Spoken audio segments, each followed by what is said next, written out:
유럽의 역사를 쭉 들여다보면요, 정말 흥미로운 지점이 하나 있습니다. 바로 기독교인데요. 이 하나의 종교가 어떻게 유럽을 똘똘 뭉치게 만든 가장 강력한 접착제이면서 동시에 서로를 가장 잔인하게 공격하게 만든 칼이 될 수 있었을까요? 오늘 이 시간에는 그 거대한 역설의 여정을 한번 따라가 보려고 합니다. 자, 그럼 본격적으로 한번 들어가 볼까요? 우리가 너무나 당연하게 생각하는 것부터 질문을 던져보면서 시작하겠습니다. 유럽 하면 딱 떠오르는 종교? 바로 기독교잖아요. 그런데 만약에 이 기독교가 사실 유럽에서 시작된 게 아니라고 하면 어떠실 것 같으세요? 네, 정말 놀랍게도 그 질문의 답은 아니요입니다. 기독교의 아주 핵심적인 개념, 예수나 사도 바울 같은 인물들 모두 지금의 팔레스타인, 시리아, 튀르키예 지역, 그러니까 중동 출신이거든요. 유럽 전체의 운명을 바꾼 이 믿음이 사실은 외부에서 들어온 셈이죠. 그럼 먼저 이 신앙이 어떻게 비유럽적인 뿌리에서 시작해서 모두를 위한 보편적인 메시지로 뻗어나갔는지 그 이야기부터 한번 살펴보겠습니다. 이 이야기의 초반부에서 가장 중요한 인물은 바로 타르수스 출신의 바오로, 우리가 흔히 사도 바울이라고 부르는 사람입니다. 이 사람이 없었다면 기독교는 아마 유대교의 작은 분파로 남았을지도 몰라요. 기독교를 특정 민족이나 집단을 넘어서 전 세계 모든 사람들을 위한 신앙으로 만들겠다는 비전을 가진 인물이었죠. 바오로의 메시지가 당시에 얼마나 파격적이었는지 한번 보세요. 눈에는 눈, 이에는 이가 당연했던 시대에 복수 대신 자비를, 심판 대신 용서를 이야기했습니다. 그리고 신은 강한 자의 편이 아니라 오히려 가장 가난하고 약한 사람들을 위해 존재한다고 선포했죠. 이 메시지가 로마 제국 사회의 밑바닥에 있던 사람들의 마음을 뒤흔들었던 겁니다. 이게 바로 초기 기독교가 폭발적으로 퍼져나갈 수 있었던 원동력이었어요. 자, 이렇게 조용히 퍼져나가던 풀뿌리 신앙운동이 어떻게 제국의 거대한 힘과 손을 잡게 되는지 그 결정적인 전환점으로 한번 가보겠습니다. 콘스탄티누스 황제가 등장하면서 역사의 물줄기가 완전히 바뀝니다. 로마 제국의 패권을 두고 경쟁하던 중 그는 그리스도의 상징을 군기에 새기고 전투에 나가서 극적인 승리를 거두죠. 이 승리로 그는 마침내 로마의 유일한 지배자가 됩니다.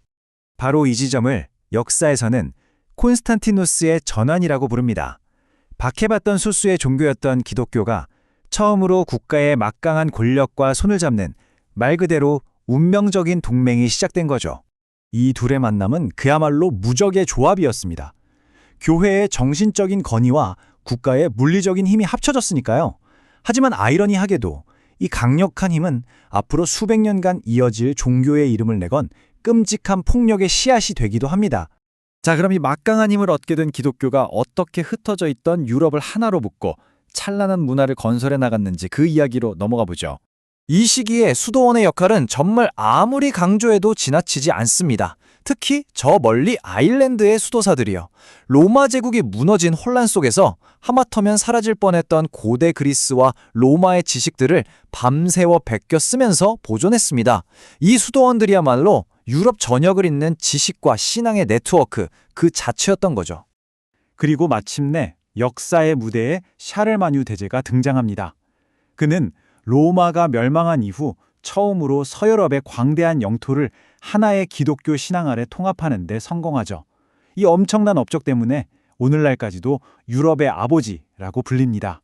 샤를르마뉴가 한 일은 단순히 땅만 넓힌 게 아니었습니다. 제국 전체에 통용되는 화폐를 만들어서 경제를 하나로 묶고 법과 제도를 정비해서 질서를 세웠습니다. 나아가 예술과 교육을 적극적으로 장려하면서 흩어져 있던 유럽에 처음으로 우리는 하나라는 공동의 정체성을 불어넣었죠. 하지만 여러분, 이 위대한 통합의 이야기는 여기서 비극적인 반전을 맞이하게 됩니다. 모두를 하나로 묶어주던 바로 그 신앙이 이제는 유럽을 갈갈이 찢어놓고 서로를 죽이게 만드는 가장 끔찍한 명분이 되기 시작하거든요. 이 표를 보시면 그 극명한 대비가 한눈에 들어오실 겁니다. 샤를마뉴 시대의 통합과 문화 부흥을 이끌었던 힘이 종교개혁 시대로 오면서는 어떻게 분열과 파괴의 원인이 되는지를요. 공동의 정체성은 사소한 신학적 논쟁으로 산산조각 났고 유럽의 아버지 아래 하나였던 기독교인들은 서로를 적으로 여기며 총칼을 겨누는 끔찍한 시대를 맞이하게 됩니다. 그 분열의 서막은 십자군 전쟁이었습니다. 교황 우르바노 2세는 신께서 그것을 원하신다는 이 한마디로 거대한 군대를 일으켰습니다. 하지만 정말 아이러니한 건 이 성스러운 원정이 예루살렘의 이교도를 향하기 전에 바로 여기 유럽 땅에서도 유대인들을 학살하는 것으로 시작되었다는 점입니다. 그리고 이 분열에 기름을 부은 건 바로 마르틴 루터였습니다. 부패한 교회 관행에 저항하며 내걸었던 그의 95개조 반박문. 이게 당시 막 발명된 인쇄술이라는 신기술을 만나면서 그야말로 걷잡을 수 없이 유럽 전역으로 퍼져나갔습니다. 결국 서방 기독교 세계는 다시는 돌이킬 수 없는 분열의 길로 들어서게 되죠. 자, 이제 유럽을 휩쓴 이 끔찍한 종교전쟁이 어떻게 파국으로 치닫게 되는지, 그리고 그 잿더미 위에서 어떤 놀라운 아이디어가 탄생하는지 그 마지막 장으로 가보겠습니다. 종교개혁이 촉발한 갈등은 결국 30년 전쟁이라는 최악의 비극으로 폭발하고 맙니다. 가톨릭과 프로테스탄트, 같은 신을 믿는 기독교인들이 권력과 신앙을 명분으로 서로를 죽이는 전쟁이었죠. 이 전쟁으로 유럽 대륙 전체에서 무려 600만 명이 목숨을 잃었습니다. 상상조차 하기 힘든 숫자죠. 이 끝없는 파괴와 증오를 멈추기 위해 마침내 어제의 적들이 독일의 베스트팔렌이라는 곳에 모였습니다. 역사상 처음으로 유럽의 거의 모든 나라가 참여한 평화회의였어요. 더 이상의 파국을 막으려면 서로를 죽여 없애야 할 적이 아니라 협상의 파트너로 인정해야만 했기 때문이죠. 그리고 이 회의에서 나온 결과물, 바로 베스트팔렌 조약은 훗날 이렇게 불리게 됩니다. 근대 외교의 출생증명서라고요. 이 조약이 남긴 가장 중요한 유산은 바로 이겁니다.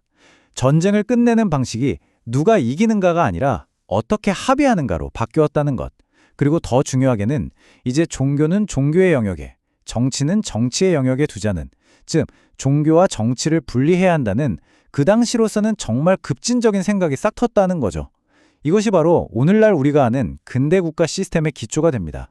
자, 이렇게 유럽을 하나로 만들었다가 또 갈갈이 찢어놓기도 했던 기독교. 그 기나긴 역사는 오늘을 사는 우리에게 아주 묵직한 질문 하나를 던집니다. 수백 년 동안 서로 뒤엉켜 싸우던 신앙과 권력이 마침내 분리되었을 때 과연 세상에는 어떤 일이 일어나게 될까요? 그 질문에 대한 답은 아마 우리가 지금 살고 있는 이 세상 속에 있을지도 모르겠습니다.